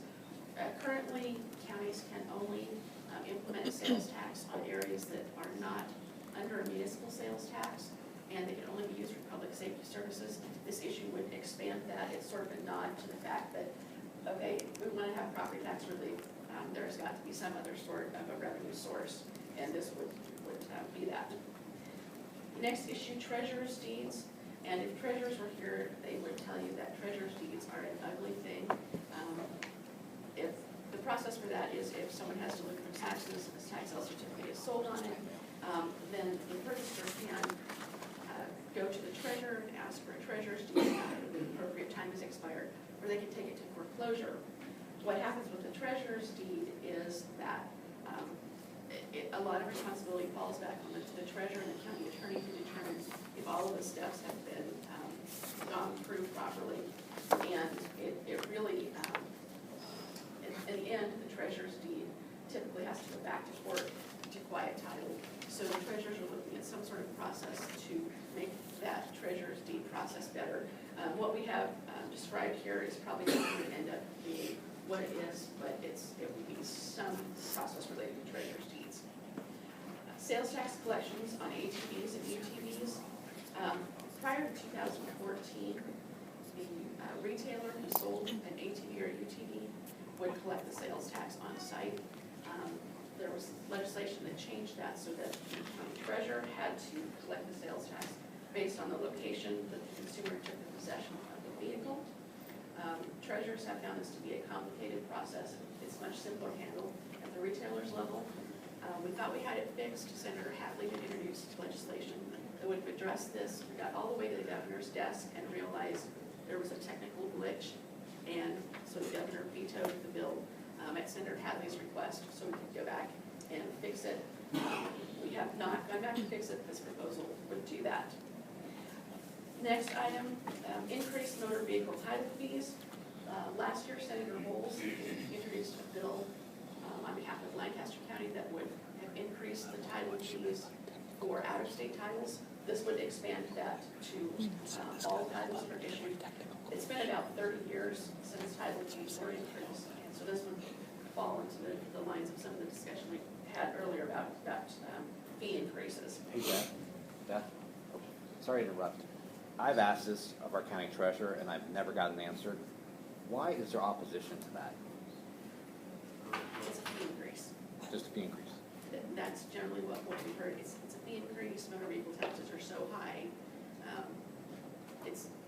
Even though you're talking about people from out-of-state licensing cars that have never, and never will be located in Nebraska. And it's considered a tax by a lot of senators. Yeah. I mean, it's like asking a senator to sacrifice their firstborn to get some of the things like this passed. It's a painstaking process, Yeah. as you know. I think a lot of us remember the marriage license fee increase and how it Oh, was. And it was only a small amount. $10. $10, yeah.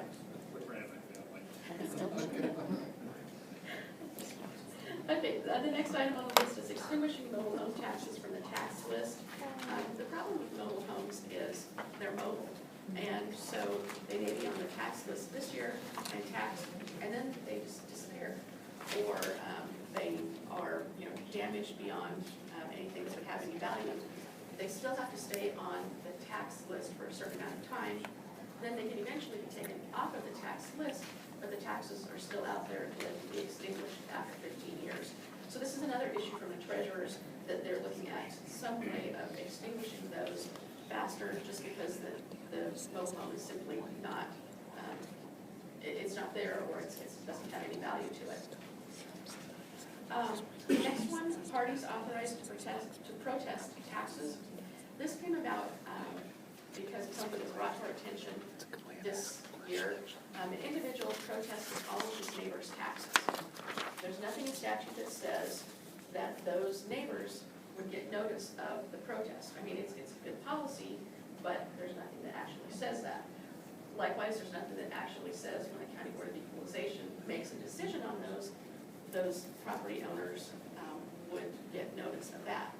So this idea would say, okay, You just simply have to send out notice to those people. It would not be looking at the greater issue of should someone else be able to protest taxes that aren't, or valuations that aren't their own. That's something that maybe falls into some of the other issues that you brought forward, but at least for this proposal, it's just simply the notice aspect of it.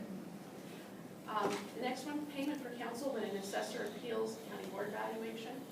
Again, this is an issue that was brought to us this year by an assessor who wanted to appeal, take her board to TURC, but started looking at the statutes to try and figure out who would pay for her attorney fees. And the way the statute is written, there's a TURC statute that says that the county provides for payment for outside counsel according to a statute that applies to criminal cases in district court. So the idea here would be just to clarify that, to address that so that the attorney fees can be paid. And then the final issue is increasing the minimum purchasing thresholds, and we talked about that earlier. Then on the last page is just some of the carryover bills that NACO had worked on last year, some of that were our priorities. And I do need to add to the list LB 47, which was the grand jury bill that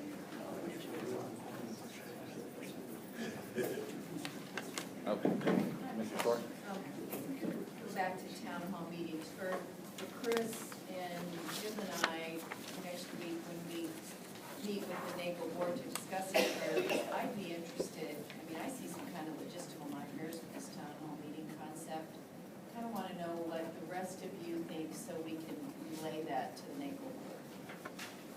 We conducted a number of our commissioners this summer, town hall meetings on our own, with board staff there from the Board of Equalization to address that issue. So, With regards to the budget? With regards to Board of Equalization. Oh, I think this one specifically addresses the budget. Yeah, but I mean, the technique is the same. Okay. So, it's doable, and we had help from our staff to put them together. As a matter of fact, a couple of them we co-sponsored with state senators. And so, it's a matter of, do you want to do them? I don't know if you want a statute that says it requires. Do you want in each commissioner's district you did five? I think most of the districts do them, yes. I'm just curious how it's different than a public hearing. I don't know, Dennis, what do you think? Yeah, I don't know. I mean, we tend to have, what we've set up as a budget monitoring committee so that we invite people from the outside to come sit down, and myself and a couple board members sit down and we talk about our budget at that thing. At our budget hearing, what do we have this year? Three people? I mean, I don't know that a town hall meeting gets that many more out there, unless we specifically are inviting people. Well, my question about this is other taxing entities. I mean, are we gonna hold it in conjunction with LPS, with the NRDs, with the RTSD, with the rural libraries? I mean, there's a lot of taxing authorities that show up on there, and I'm just trying to figure out how that would happen in the town hall setting. I don't think it'll work well, but to your point, they're trying to, I think it's implied like something's hid, and then we did town hall, we moved the board meetings to, a couple of years ago, we tried moving board meetings once a month to 6 o'clock, and nobody showed up then. So they've had no trouble if there was an issue that they cared about coming. And all of them are split up now, and you put certain issues, certain things, they'll come. So I think that's trying to solve a very minute problem in some point and making it mass will not benefit those things. And it is every taxing, that what we have 190 on the one sheet with all the SIDs and stuff. So you got 190 subdivisions collecting taxes. It's got a pretty large space just to have representatives, a lot more public. Then you have to explain, I don't control that. That person controls that. That's on that side of the street, that's actually in the city, not the county. That's in Sarpy County, Yeah, so I think to Deb's point, I think that does create unique challenges for the more populated counties. When you have, like Sarpy, so many different taxing authorities, but even in Lancaster and Douglas, you know, you throw in LPS, OPS, you know, you're gonna start having that, like Chris mentioned, you know, lump them all together and then start arguing, well, no, it's public schools levy that's causing the problems, or it's the cities, or, you know, I mean, most people, you know, like I said, having the library board, the RTSD, just all that different, I mean, I don't think you would see much benefit in Lancaster County, but I think in maybe smaller counties, I think it would be more beneficial, but. Mike? Beth, I'd like to ask you on this update antiquated district court statutes. I'd like to ask the other counties here. Our county attorney, and yours does too, has to pay a filing fee every time he files a criminal action. And ours is approaching $700,000 in filing fees. And so when we file against people and their families and all these other folks, it is and the big difficulty is that a big chunk of that filing fee goes into the judge's retirement, which of course is second only to the sacrament of matrimony. You know, you can't do that. So anyway, I guess I don't know if it's even possible. If there's some way to, you know, maybe get some proceeds from the lottery to pay for the judge's retirement instead of the environment. You know, we can do that and not have to pay all these filing. Talk about unfunded mandate. Isn't that nuts? We have to pay to file a charge against somebody who murdered somebody, and it goes to the state. I mean, what do you think? I know that's an issue that we have to look at. I know we talked about it at least internally, with the 259 Senator Hansen's bill, about how that would affect those costs. Well, if there's some way to find a serious alternative funding source, I mean, I'm not joking about the lottery, I know they love that one. But anyway, I mean, there's gotta be some other source of funding. Maybe we can tie it to a increase in the personal property tax. I don't know. Great. Anyway, it just annoys me that we have to pay when we file against somebody. Are there any other questions for Beth? Otherwise, we go ahead and take a break. We're running a few minutes behind, about 5 minutes. So if we could all be back here by probably 11:10, give us 15 minutes or so. Then we can get started with our discussion about other topics. So again, thank you.